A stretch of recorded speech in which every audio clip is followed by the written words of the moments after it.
Boa tarde a todos. É um imenso prazer tê-los novamente aqui conosco para assistir nossa palestra. E para hoje, um tema muito interessante, né? Caminhando com quem? Não é com qualquer um, né? Logo com Jesus, que todos sabem quem foi esse homem. Então, nossa palestrante hoje é nossa colega aqui de trabalho, da casa. E para iniciarmos, eu vou fazer uma oração. Pai, nesse instante, reunidos aqui para mais uma palestra, para iniciar mais um trabalho nessa casa, quero nos pedir a tua ajuda, Senhor, porque somos imperfeitos, pecadores, então precisamos imensamente da tua ajuda, Senhor. Pedimos que nos intue, principalmente a palestrante de hoje, para que através de palavras simples nós possamos entender com perfeição tudo que ela vai falar aqui. Tudo isso nós pedimos e agradecemos em nome do teu Filho amado. Assistir a palavra nossa. Boa tarde. É sempre um prazer estar aqui nas tardes de sábado, refletindo sobre o Evangelho de Jesus. Agradeço a Deus e a oportunidade que me foi dada hoje de trazer alguma coisa do Evangelho, sempre com a instrução dos nossos irmãos superiores na visão espírita. Hoje nós vamos refletir um pouquinho sobre esse tema, caminhando com Jesus. Essa passagem que nós vamos trazer hoje, ela está na segunda epístola de Paulo a Timóteo, no capítulo 2, versículos de 11 a 13. Então, Paulo tinha em Timóteo uma afinidade muito grande e ele, como não tinha filhos, ele dizia que Timóteo era o filho dele na fé. E Timóteo estava à frente de um trabalho. Paulo tinha por missão, como a gente conhece um pouco da história de Paulo, a gente sabe que ele foi conhecido como apóstolo dos gentios, não é? Então ele vai propagando o evangelho naqueles lugares onde as pessoas ainda não conheciam a palavra de Jesus. E ele vai indo às cidades e a cada cidade que ele passa, alguém fica ali responsável por esse trabalho e ele continua no trabalho dele de evangelização. E aí, quando ele conversa, ele sente assim, Timóteo sente uma dificuldade muito grande em estabelecer essa nova ordem, não é? Que para aquele tempo, se é chocante para a gente hoje, imagine como é que não era naquele tempo, não é? E aí, Paulo escreve para ele e Paulo começa assim: palavra fiel é esta, que se morremos com ele, também com ele viveremos. Se sofrermos, também com ele reinaremos. Se o negarmos, também ele nos negará. Se formos infiéis, ele permanece fiel, pois não pode negar-se a si mesmo.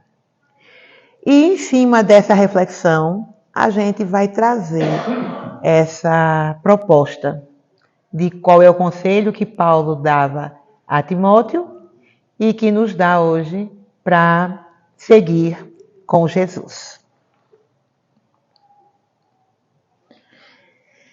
Então, palavra fiel é esta. Quando Paulo fala, e a gente vai ver essa expressão de Paulo não só aqui, mas em muitas outras, a gente vai ver que Paulo se refere assim: palavra esta que é digna de confiança.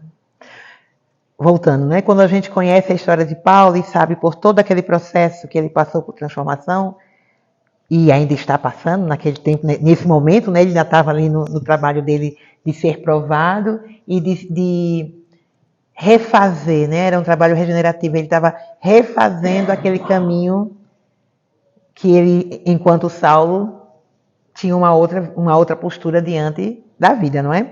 Então ele tinha essa autoridade. Então a palavra dele era uma palavra de confiança. Então quando Paulo falava, ele despertava nas pessoas esse sentimento.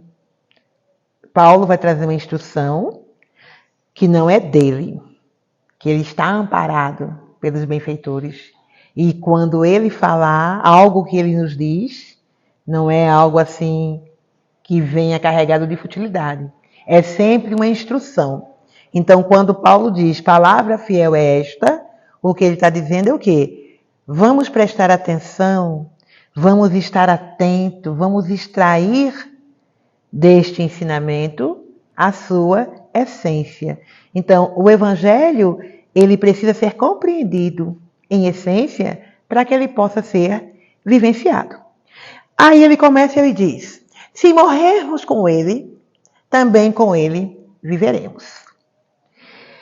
E aí, a gente, na nossa caminhada evolutiva, tivemos vários momentos de compreensão desta passagem. No primeiro momento, qual era a compreensão que nós tínhamos? Nós encarnados, né? Então, aceitamos Jesus, ou seja, nos batizamos, nos convertemos ao cristianismo. E pronto. A partir daí, estamos salvos. Nosso lugar no céu está garantido. Então, quanto tempo nós pensamos assim? Muitos de nós ainda pensam, muitos irmãos nossos ainda pensam que basta aceitar Jesus, na expressão que nós usamos, para que esse lugar, não é? Para que nós estejamos com ele na eternidade, não é?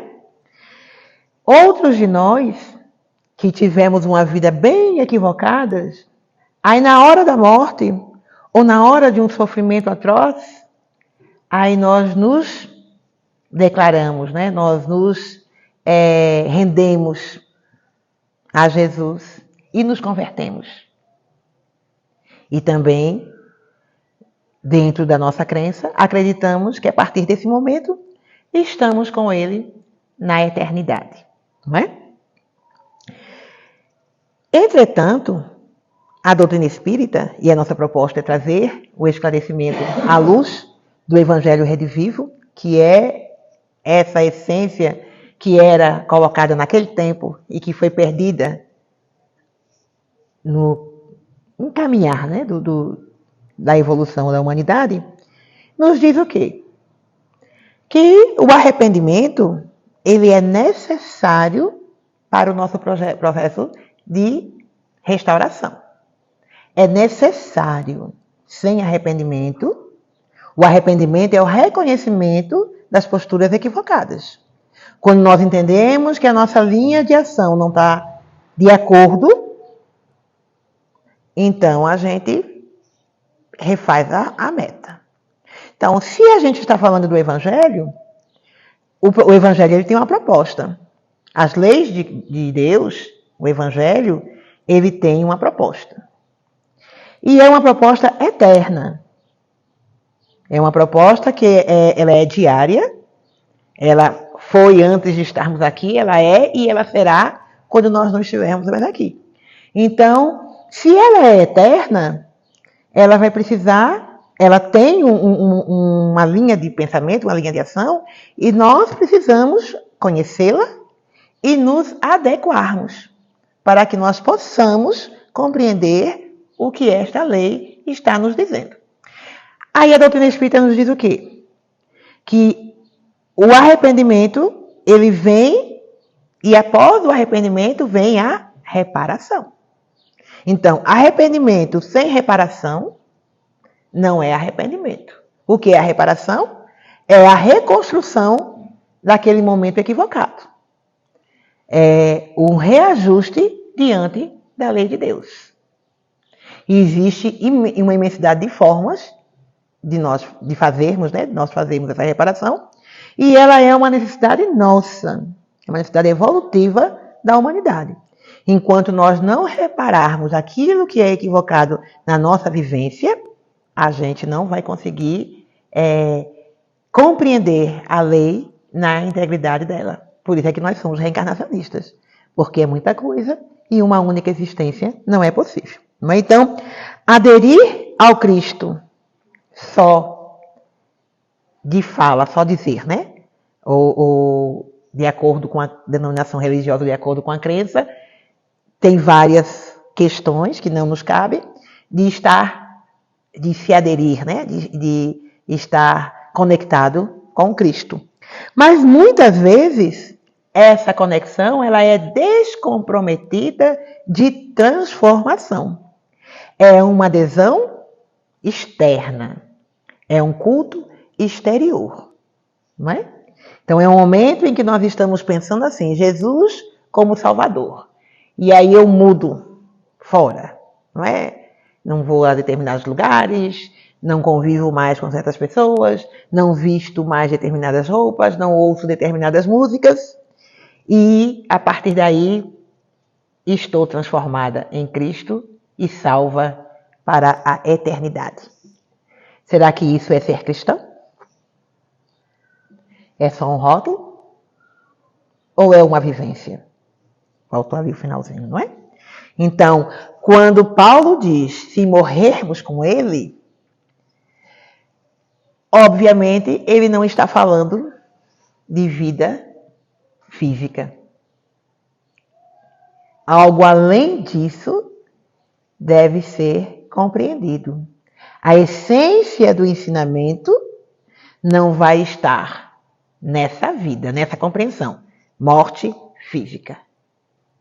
Vai ter que nos tocar de uma forma diferente para que nós possamos refletir sobre isso e vivenciar essa transformação, não é? Então, essa vivência, ela precisa ser construída ao longo da nossa vida. Não é um toque de mágica. O processo de transformação não é automático. Não é hoje, acordei hoje e eu, a partir de hoje, eu sou perfeita. Não, não é assim. A perfeição é uma construção, não é? Então, morrermos com ele. Como é que a gente poderia, abrindo esse leque, como é que nós poderíamos pensar? Como é que seria morrer com Jesus? Sem ser morte física. Poderíamos pensar nisso sobre que aspecto? O que é que nós precisaríamos fazer enquanto encarnados para... Vamos pensar na morte como algo que se parte, não é? A morte, ela parte alguma coisa, não é? Se você está aqui, você morre, você vai para uma outra dimensão, não é? Então você partiu, você saiu, você foi. Se a gente não falar da questão física, mas vamos falar de outras questões, que a gente vai partir, que a gente vai sair de um estado em que nós estávamos para um outro diferente daquele. Então, quando Paulo fala que se nós morrermos com ele, viveremos com ele, ao mesmo tempo em que eu morro e eu vivo, não pode ser no campo material. Mas pode ser, sim, no campo espiritual, ou no campo das más tendências, ou no campo da regeneração. Ou seja, quando a gente para pensar que precisamos a todo instante abrir mão daquele eu que ainda é egoísta, que ainda é orgulhoso, que ainda é pretensioso. E, assim, vamos pensar assim, nós somos um vaso cheio. Se está cheio, não cabe mais nada. Então, precisa ser esvaziado para que possa caber alguma coisa. Só que a bondade divina não exige que esse esvaziamento seja de uma vez. A gente pode ir esvaziando devagarinho, um golinho. Quem está mais preparado, um copo inteiro. Quem estiver mais preparado ainda, 1 litro. E assim vai. Cada um no seu espaço. Mas é preciso que se tire algo que não está em conformidade com a lei para que algo que esteja em conformidade com esta lei chegue. É uma troca. Joana de Ângeles diz, né, a questão do homem velho e do homem novo, que convivem juntos. Não é assim, hoje eu não sou mais aquela pessoa, já sou outra pessoa, não. À medida que esse homem velho vai sendo dominado, vai sendo controlado, não é, por este novo homem, esse ser vai se transformando. Então é um processo lento, é um processo gradual, mas é necessário. Então morrer com ele é permitir que cada um em si abra mão daquilo que não é conforme a lei e viver com ele. É permitir que ele, Jesus, se aproxime, esteja mais perto de cada um de nós. Então, ser cristão não é aderir ao cristianismo. Ser cristão é ter uma postura coerente com as leis divinas. E aí, ser cristão não é mais uma denominação, não é mais um grupo. E aí vamos encontrar cristãos nos ateus, vamos encontrar cristãos nos orientais, não me vem agora nenhuma, budismo, islamismo e tantas outras denominações religiosas que não são ocidentais ou que não têm Cristo como modelo e guia, mas que se esforçam verdadeiramente para vivenciar essa postura evangélica. Essa transformação que é gradual, mas que é necessária. Então, morrer com ele, porque Paulo nos diz isso, que nós estamos sujeitos à lei de causa e efeito. Então, morrer com Jesus é o quê? É a lei. É tirarmos de nós aquilo que vai de encontro à lei, por quê? Causa e efeito. À medida que a gente vai melhorando a nossa vivência, os efeitos dessas mudanças vão sendo sentidos na nossa vivência. E se a gente também não se melhora, também sentimos esses mesmos efeitos, as dificuldades, não é? As vicissitudes ficam ali marcadas, não é? Então, a primeira proposta de Paulo para que a gente possa caminhar com Jesus é o quê? Esvaziar os nossos vasos das coisas antigas, das posturas antigas, daquilo que nós trazemos de encarnação a encarnação, para que possa ser colocado dentro de nós novas coisas, novos aprendizados, novas percepções de mundo, não é? Então, a gente está assim nessa guerra, digamos assim, não é? Entre o orgulho e a humildade.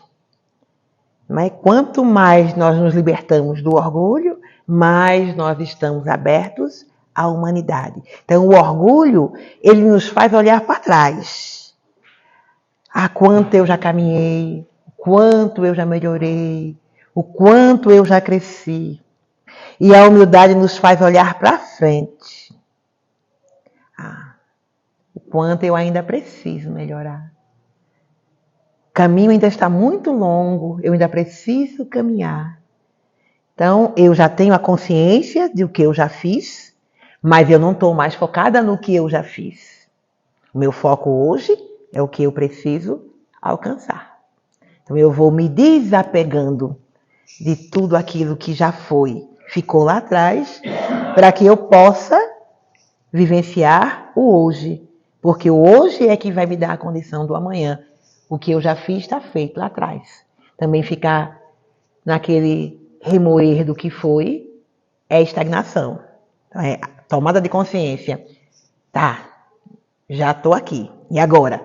Vamos seguir em diante, não é? Vamos viver. Então, se morremos com ele, também com ele veremos. Mais do que nos converter ao cristianismo, a vida plena com Jesus está na nossa reforma íntima. Então, aquilo que nós precisamos reformar em nós mesmos é que vai abrir esses portais para que a gente possa perceber a presença do Cristo nas nossas vidas e nos sentirmos amparados e motivados a seguir. Aí no próximo versículo, né? Se sofrermos, também com ele reinaremos. Se o negarmos, também ele nos negará. E aí essa lembrança, né, do sofrer, se sofrermos, né? Sofrer com Jesus. O sofrimento como um aprendizado. Esse é o desafio, acredito que da humanidade de uma forma geral.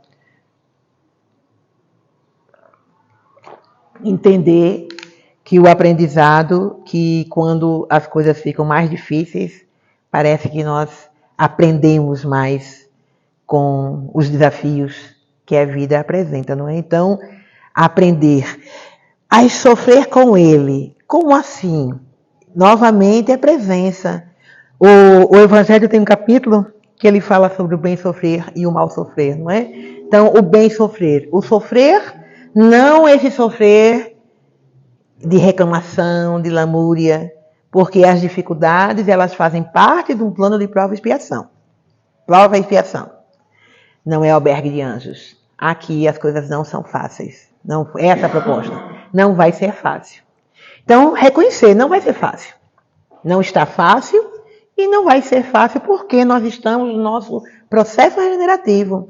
Estamos na nossa melhor condição hoje. Hoje estamos na nossa melhor condição. Então, é o nosso momento de fazer as reparações. E as reparações são o quê?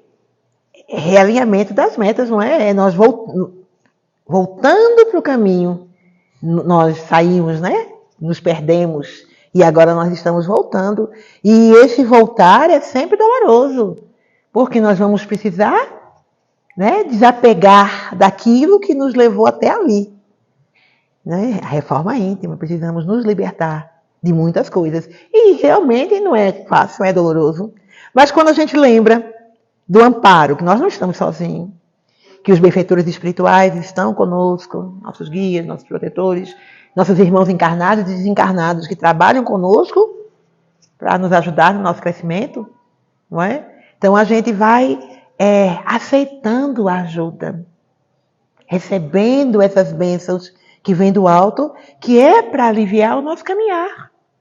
Mas quando nós nos colocamos naquela postura orgulhosa, diz, não, fui eu que fiz a besteira mesmo, tenho que ser punido. Essa semana eu recebi uma mensagem do Rubens, é um escritor, como é o nome dele, gente? Rubens Paiva, não lembro, Rubens alguma coisa, esqueci, que é o meu pai.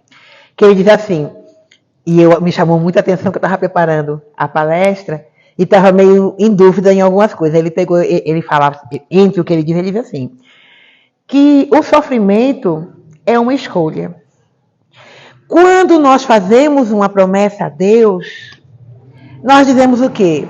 Vou subir 500 degraus. Vou a pé daqui para Aparecida. Ninguém faz uma promessa dizendo, vou a um asilo ler para os idosos. Vou tirar um dia e vou lá para o Alto da Elizabeth e passar uma tarde com as crianças. Então, a gente puxa para nós mais sofrimento além, desnecessário, nas palavras dele. Quando Deus é alegria, Deus é satisfação. Então, por que insistimos nas dores? E eu fiquei pensando sobre isso, sobre esse sofrer, né? O sofrimento como forma de aprendizado. Não precisa ser tão doloroso. Muitas vezes a gente se coloca numa condição de vítima e aí as coisas ficam ainda mais difíceis do que elas já são. Então, o autorreconhecimento, estamos num plano de prova e expiação, sujeitos à lei de causa e efeito. Não existe acaso. Então, há uma necessidade minha para o meu crescimento que eu passe por esses perrengues. E aí eu vou escolher a melhor forma, sempre. O Evangelho sempre coloca para a gente a escolha. Interessante. Quando a gente reflete sobre qualquer ensinamento do Evangelho, sempre está lá, livre-arbítrio. É sempre a forma como nós escolhemos o caminho que nós vamos trilhar, que nos coloca nesse ou naquele lugar. Porque a escolha, ela é livre. Mas a consequência da nossa escolha é obrigatória. Então, a responsabilidade da escolha é nossa. Então, nós somos também responsáveis pelas consequências das nossas escolhas. E muitas vezes, nós ainda não temos essa consciência, não é? Então, nós ficamos desiludidos, não é? A nossa fé fica abalada. A gente fica assim, puxa vida, cadê Deus? Não é? Então, quando a gente lembra que não existe acaso e que Deus é extremamente bondoso e misericordioso, o que nos falta é um pouquinho de serenidade, de calma, para passar pelo que nós precisamos passar, não é? Então, aí ele continua, não é? Então, reinaremos com ele. E esse reinar, que muitos pensavam que era um reinado exterior, é o reinado interior. Reinaremos sobre nós mesmos.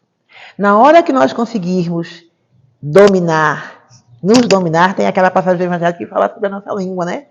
Que o ser humano consegue dominar a natureza dos animais, mas não consegue dominar a própria língua.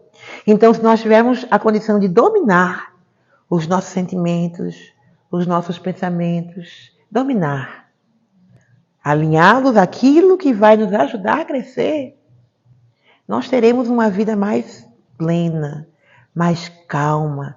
A sensatez vai permear as nossas relações, porque nós vamos, o silêncio não é o silêncio, é prece, nós vamos nos calar diante de situações que não vai adiantar. Nós só vamos causar mais mal para nós mesmos e para o outro se a gente se manifestar. Então, esse reino não é fora, é um reino interior. Então, quando a gente aprende que o sofrimento, que a gente aprende, não, que a gente compreende, que o aprendizado é um caminho, né?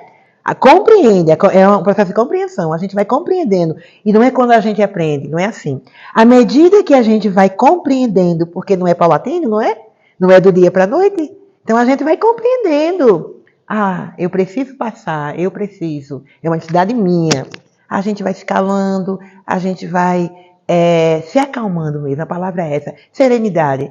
E a gente vai conseguindo passar, não é? E aí a gente vai se dominando, autodomínio. A gente vai conseguir realmente ser, naquele momento, o que eu preciso ser agora? Uma pessoa calma, sensata. Então, vou me calar para que a minha palavra, para que a minha fala não seja ofensiva, não traga um constrangimento. É um esforço? É. E é esse esforço que faz com que a gente cresça, não é? Aí, se o negarmos, ele também nos negará. Quando é que a gente nega Jesus? Exatamente nesses momentos, quando a gente sabe qual é o certo. Mas aí, o nosso homem velho lá, aquele nosso eu interior, que ainda nos domina, nos impede de fazer o que é o certo. E aí, postura equivocada, não é? Ele nos negará. Essa passagem ela é interessante porque, levada ao pé da letra, é trazida como um abandono. Quer dizer que se eu não fizer o que Jesus quer, se eu não fizer a vontade de Deus, Deus me abandona. Muitas vezes a gente já ouviu isso, não é?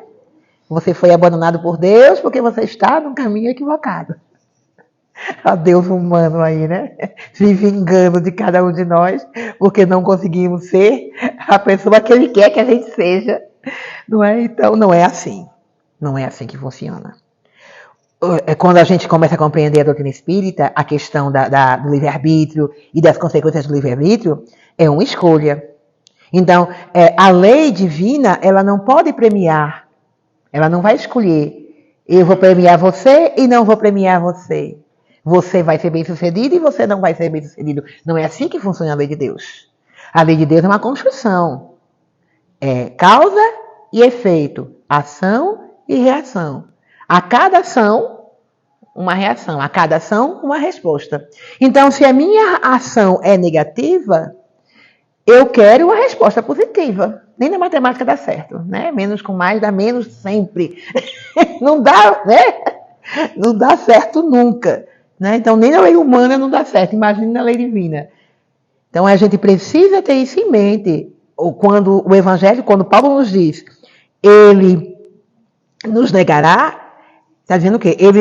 Jesus, os benfeitores espirituais, não nos darão aquilo que nós não somos merecedores. Então, quando a gente faz uma prece, que é o nosso momento de conversa íntima com Deus, nós precisamos passar pelo nosso processo de reconhecimento. A minha prece não é atendida. Por quê? Como será que eu estou fazendo a minha prece? Como será que está a minha comunicação com o alto para que ela não seja atendida? Será que eu estou fazendo a minha parte para que todo o resto me seja dado por misericórdia? O Evangelho é claro. Primeiro a gente faz a nossa parte. Nós trabalhamos no nosso progresso pessoal. E aquilo que nós não conseguimos, nos vem por acréscimo, porque a bondade divina faz isso. E esse acréscimo é o quê? Não, vamos, se acalmem. Deixa para depois, outro momento, não é agora. E aparece uma oportunidade de fazer algo diferente para que aquilo fique ali morno, até que a gente possa realmente retomar e continuar aquela caminhada que algum dia ela terá que ser concluída, não é? E outra coisa que Jesus fala, que Paulo nos fala nessa passagem, é que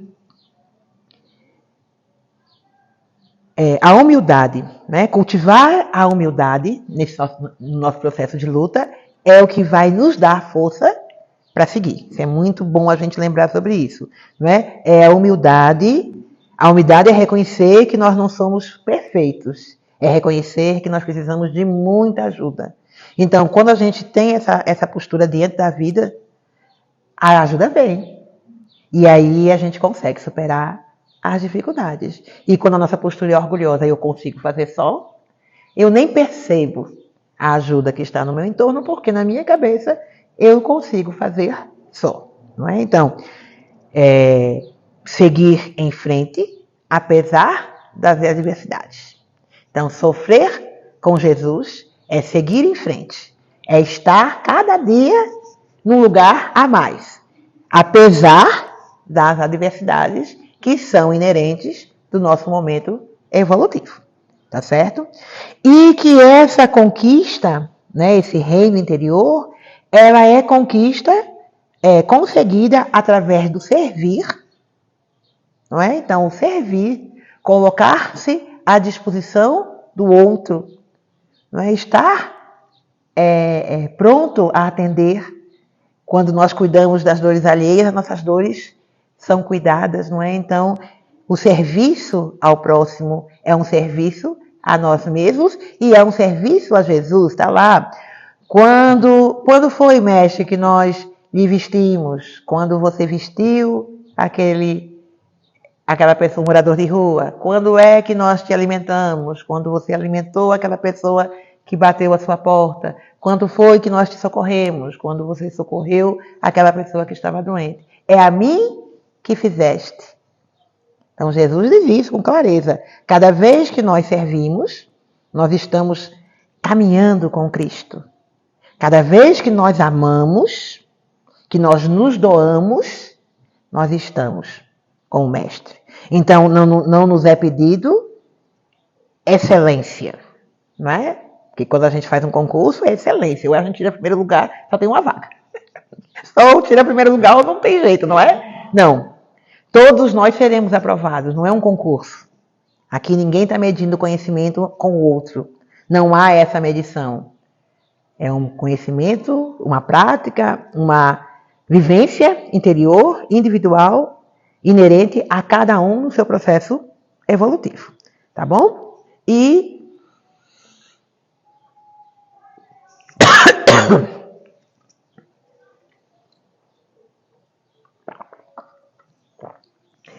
se formos infiéis, ele permanece fiel, pois não pode negar-se a si mesmo. Vê que interessante, não é? Mesmo que a gente não seja fiel, ou seja, nós lá atrás nos comprometemos em trabalhar, somos os trabalhadores da última hora, não é? Nós nos comprometemos em trabalhar com o Mestre pela edificação do reino. Então, nós nos comprometemos de vir a este plano e trabalhar para que essa transição acontecesse. para que o planeta fosse para uma condição melhor. Foi um compromisso nosso, reencarnatório. Cada um de nós que está aqui encarnado nesse plano, nesse momento de transição, está comprometido com a regeneração. Mas muitos de nós esquecemos o nosso compromisso. Mas ainda assim, Jesus permanece fiel. Por quê? Porque Ele nunca nos desampara. Absolutamente nunca. E aí a gente vai ver pessoas passando por problemas muito, muito sérios, não é? E que de alguma forma a gente não vai ver, porque isso é no campo interior. Cada um vai ver, né? A gente vai melhorando a nossa forma de falar à medida que a gente vai refletindo sobre o Evangelho. A gente não vai ver o que o outro está passando, porque não nos é permitido. Não é um problema nosso. A não ser, eu me coloco à disposição do outro, independente da condição do outro. Porque se eu só for ajudar aquelas pessoas que eu sei que precisam de ajuda, o Evangelho nos fala do infortúnio oculto. Quantas pessoas estão precisando de um telefonema, de um alô, de um bom dia, de um boa tarde, e a gente passa assim, cara dura na rua, não olha nem para o lado. Bom dia, tudo bem? É suficiente. Para alguns, era só que eu precisava hoje de um bom dia, não é? Então, não nos cabe escolher. Essa escolha a gente faz porque a gente faz. Mas não era para a gente fazer. Era para a gente estar aberto ao que nos fosse necessário fazer. Independente de A ou de B. E aí a vida vai nos colocar os desafios para que a gente possa refletir sobre isso e fazer. E fazer da melhor forma. E fazer com amor. E fazer com dedicação. Não é? Com abnegação. Para que realmente seja um fazer com Cristo. Porque tem duas formas da gente fazer algo, não é? Da nossa forma e da melhor forma. Nem sempre a nossa forma é a melhor forma. Mas a forma como Cristo nos propõe sempre é a melhor forma, não é? Então, a infidelidade, ela está ligada ao não cumprimento da lei. Então, a lei é uma lei de amor. A lei divina, o Novo Testamento é uma lei de amor. Então, as nossas ações, quando elas não são pautadas na afetividade, no acolhimento, na disposição de ajudar o outro sem segundas intenções, ela está indo de encontro. Nós estamos sendo infiéis. Então, é muito sutil, não é? São coisas assim muito simples no nosso dia a dia, que de repente a gente até podia fazer, mas não faz. E não fez por quê? Porque eu não quis. Porque não quis, tá bom, escolheu, né? Lá na frente, em algum momento, eu disse, puxa vida, não custava nada, né? Eu podia ter feito. E aí vem o arrependimento e a reparação, não é? Então, mesmo que a gente seja infiel, Jesus não é. Por quê? Porque Ele é o amor. E Ele está sempre pronto a nos amparar. Porque não é Jesus que se afasta da gente. Somos nós que nos afastamos dEle. Quando nós estamos, assim, desestabilizados. É o nosso distanciamento. A gente estudou sobre isso a semana passada, sobre os espíritos perfeitos, não é? Eles estão num grau de perfeição que eles não questionam. Eles estão lá para fazer o bem. Sempre. Não vai questionar. Se questionou, não é espírito puro. Questionou se vai fazer o bem, não é espírito puro. Não é isso? Então, se a gente não está sentindo essa presença na nossa vida, é o nosso distanciamento, porque a presença está lá. Porque o bem está sempre. O bem já está. Que o bem, ele é eterno. O mal, ele está sendo reestruturado, não é? Para ser transformado em bem. Mas o bem já é. Já é assim, a materialização de Deus, né? Deus se materializa através do bem. Então, a gente precisa estar atento a esses detalhes da nossa vida para que a gente possa perceber esses momentos, tá bom? Então, os nossos equívocos nos afastam, não é? Mas a cada passo regenerador, a cada vez que nós compreendemos, não foi legal, vamos fazer de novo, a gente se reaproxima. Então, os benfeitores, Jesus, o guia espiritual estão sempre abertos a nos amparar. Nós é que muitas vezes impedimos que esse amparo chegue, não é? Então, apesar das nossas dificuldades em amar Jesus, Jesus não tem dificuldade nenhuma em nos amar, independente da condição em que nós estejamos. Sim. E aí, a reencarnação do processo regenerativo. Porque a infidelidade, essa quebra de contrato divino, não é? Se aqui a gente quebra um contrato e paga uma multa, não é? Se a gente quer sair, tem um apartamento, tem um aluguel, a gente sai sem avisar, a gente tem que pagar uma multa.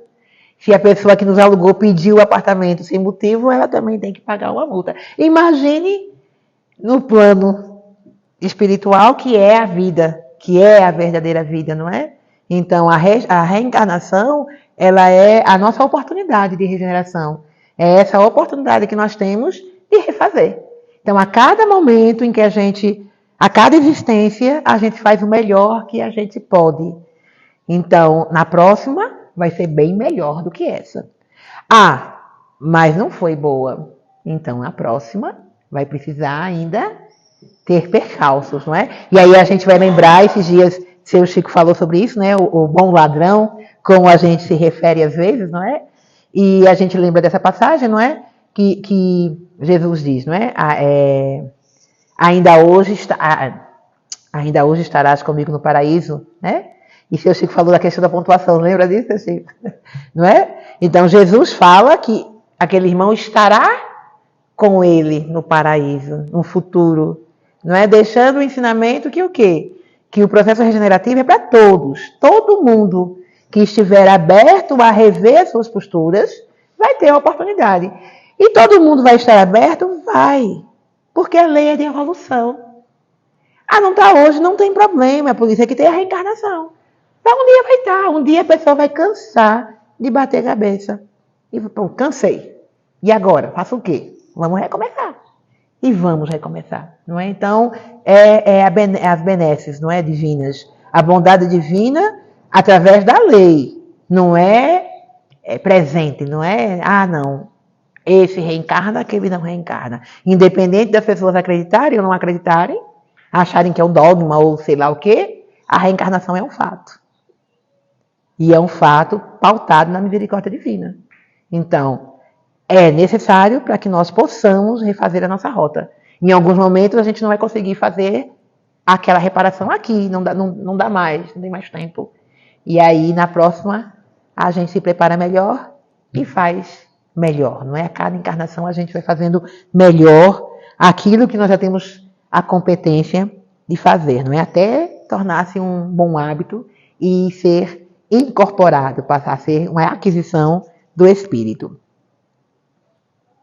Eita, voltei, não foi? Pronto.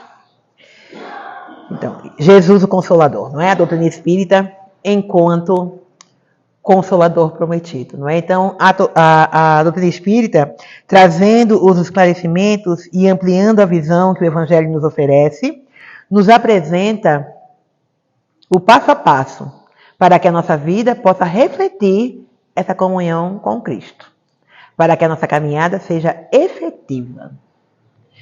A doutrina espírita, ela oferece os instrumentos que nós precisamos, porque ela não tem dogma, não tem misticismo, não é?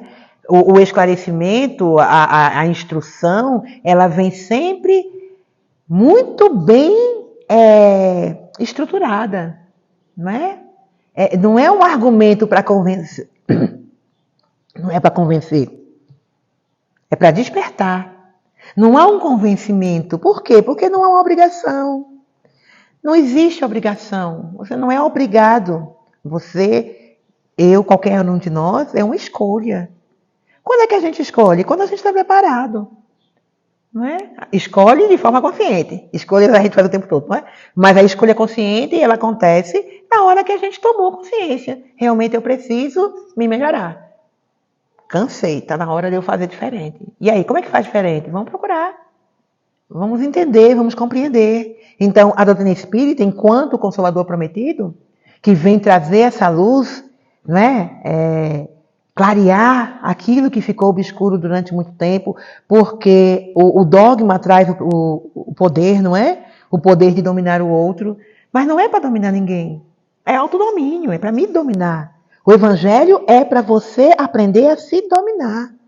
É para você aprender a se conter. Jesus se conteve. Paulo, quando a gente conhece... Puxa vida, quando a gente conhece a história de Paulo, Paulo era uma pessoa que ele não se continha. Paulo, quando ele queria fazer alguma coisa, ele fazia e fazia com requintes de crueldade. E aí ele se transforma naquela pessoa que é outra pessoa. Não é? Que no final, como é que ele diz? Assim já não sou eu quem vive, mas o Cristo que vive em mim. Gálatas 2:20. Então, qual é a proposta que Paulo traz para Timóteo e traz para todos nós? Que a nossa vivência seja essa. Não é? Para que em algum momento, né, em alguma encarnação, lá na frente, quando nós estivermos harmonizados, a gente possa viver assim. Não sou eu, não sou mais eu. Qual é o certo? Vou fazer. Qual é o certo? Vou fazer. E depois nem pergunta mais, só faz o certo porque já sabe qual é o que é para fazer. A caminhada é árdua? É. Em momento nenhum não foi nos dito, vai ser fácil. Mas não é impossível. Porque a gente diz que não é impossível. Paulo de Tarso, a gente não conheceu, pessoalmente pelo menos agora, né? Devo ter vivido lá, mas não lembro. Mas a gente sabe que era uma pessoa encarnada aqui, né? Não é uma história, não é uma fábula, não é uma ficção. E conhecemos o antes e conhecemos o depois. Conhecemos a história dos apóstolos. Quando a gente vai estudar a história dos apóstolos, a gente vai ver que todos eles, quase todos, né? Menos o João, não estavam com ele na crucificação. Mas depois todos eles, todos trabalharam até o limite das suas forças. Além do limite das suas forças. E foram, e fizeram, e falaram, e se transformaram naquelas pessoas que poderiam dizer naquele momento, que disseram, não sou mais eu quem vive, mas é o Cristo que vive em mim. E nenhuma dessas histórias é fácil. Quando a gente vê as mais recentes, mais conhecidas, né, que a gente tem Chico Xavier, quando a gente conhece a história, estuda, vê que Chico Xavier, a vida dele não foi fácil. Divaldo, que é outra figura espírita que a gente ouve bastante, também sabe que a vida dele não foi fácil. E tantos outros que a gente não conhece muito, mas que a gente sabe que tem muita gente antes, até muito antes de Chico, né? Porque o espiritismo chegou aqui no mesmo tempo que chegou na Europa. Não é? O livro, quando teve aquela queima do Livro dos Espíritos em Barcelona, foi mandado exemplar do Livro dos Espíritos em francês para o Brasil. Então, o espiritismo, ele tem o mesmo tempo aqui. Então, teve espíritas lá atrás. Imagina, se hoje não é muito fácil dizer sou espírita, imagine há quase 200 anos como é que era ser espírita. Então, o caminho é fácil? Não. O caminho de Jesus, que era perfeito, não foi fácil. Não é? Quando a gente vê a história de Jesus, que era perfeito, veio para cá para nos ajudar, e não foi fácil. Então, e aí a gente quer facilidade, não vai ter. Não é essa a proposta. Mas pode ser mais leve, mais sereno, mais harmônico, se nós compreendermos a proposta da doutrina espírita, que é o Evangelho redivivo, porque o Espiritismo é o Consolador. E Emmanuel, num livro chamado Rumo Certo, capítulo 54, nos traz uma mensagem chamada Mais com Jesus. Desarrazoado exigir de qualquer de nós transformações intempestivas. Por mais formosas e edificantes as lições de aperfeiçoamento moral, é forçoso acomodar-nos com o espírito de sequência, na marcha do tempo, a fim de que nos afastamos a ela, adaptamos-nos gradativamente aos princípios que nos preceituem. Emmanuel tem uma linguagem difícil, não é? Mas a gente vai conseguir entender. Será, porém, claramente possível nos melhorar com mais urgência e segurança se adotarmos a prática de permanecer um tanto mais com Jesus a cada dia. Problemas intricados surgirão, concitando-nos a soluções inadiáveis.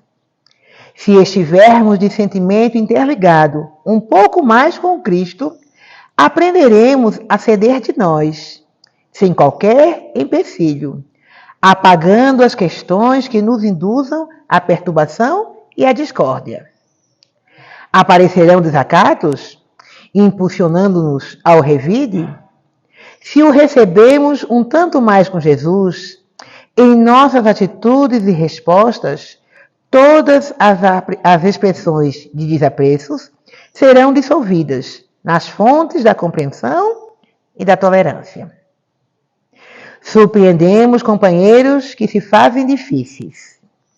Se acolhemos os obstáculos, conservando as nossas diretrizes e providências um tanto mais com Jesus, para breve se nos transfigurarão em colaboradores valiosos, convertendo-se por fim em estandartes vivos de nossas ideias.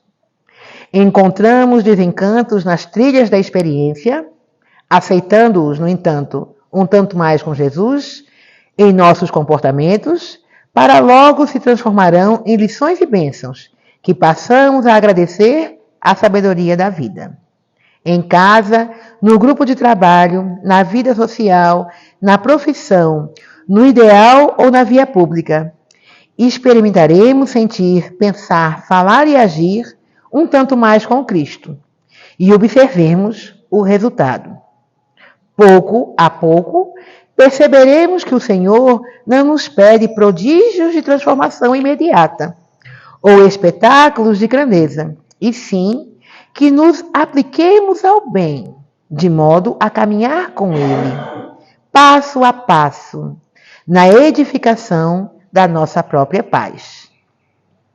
Não te atemorizem programas de reajuste, corrigenda, sublimação ou burilamento. Ante as normas que nos indiquem elevação para a vida superior, recebemos-as respeitosamente, afeiçoando-nos a elas e seguindo adiante, na base do dever retamente executado e da consciência tranquila. Pratiquemos a regra da ascensão espiritual segura e verdadeira, sempre um tanto menos com os nossos pontos de vista pessoais e a cada dia que surja, sempre um tanto mais com Jesus. Muita paz a todos.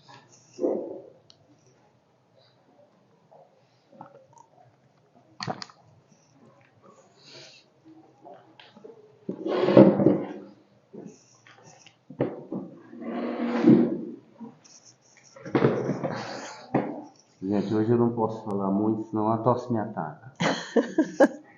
Quero só pedir aos irmãos que reflitam sobre aquela primeira frase, né? Se com ele morrermos, com ele viveremos. Reflitam sobre isso. Queremos agradecer a presença de todos e pedir à irmã que nos dirija em oração. Pai amado, Mestre Jesus, amigos da espiritualidade, graças te damos, ó Mestre, por essa oportunidade. Agradecemos por poder refletir sobre o Evangelho, pela doutrina espírita que nos traz os esclarecimentos que precisamos para compreender o Evangelho. Agradecer por estarmos encarnados nesse momento onde somos convidados a trabalhar em nós os sentimentos necessários para a instalação do Reino de Deus. Somos os trabalhadores da última hora. Que possamos, com o teu amparo, com o amparo da espiritualidade maior, seguir em frente, buscando sublimar o nosso orgulho e, com a sua companhia, com a sua presença, exercitar a humildade. Que a tua paz, que a tua harmonia, Mestre, esteja sempre conosco. Que assim seja.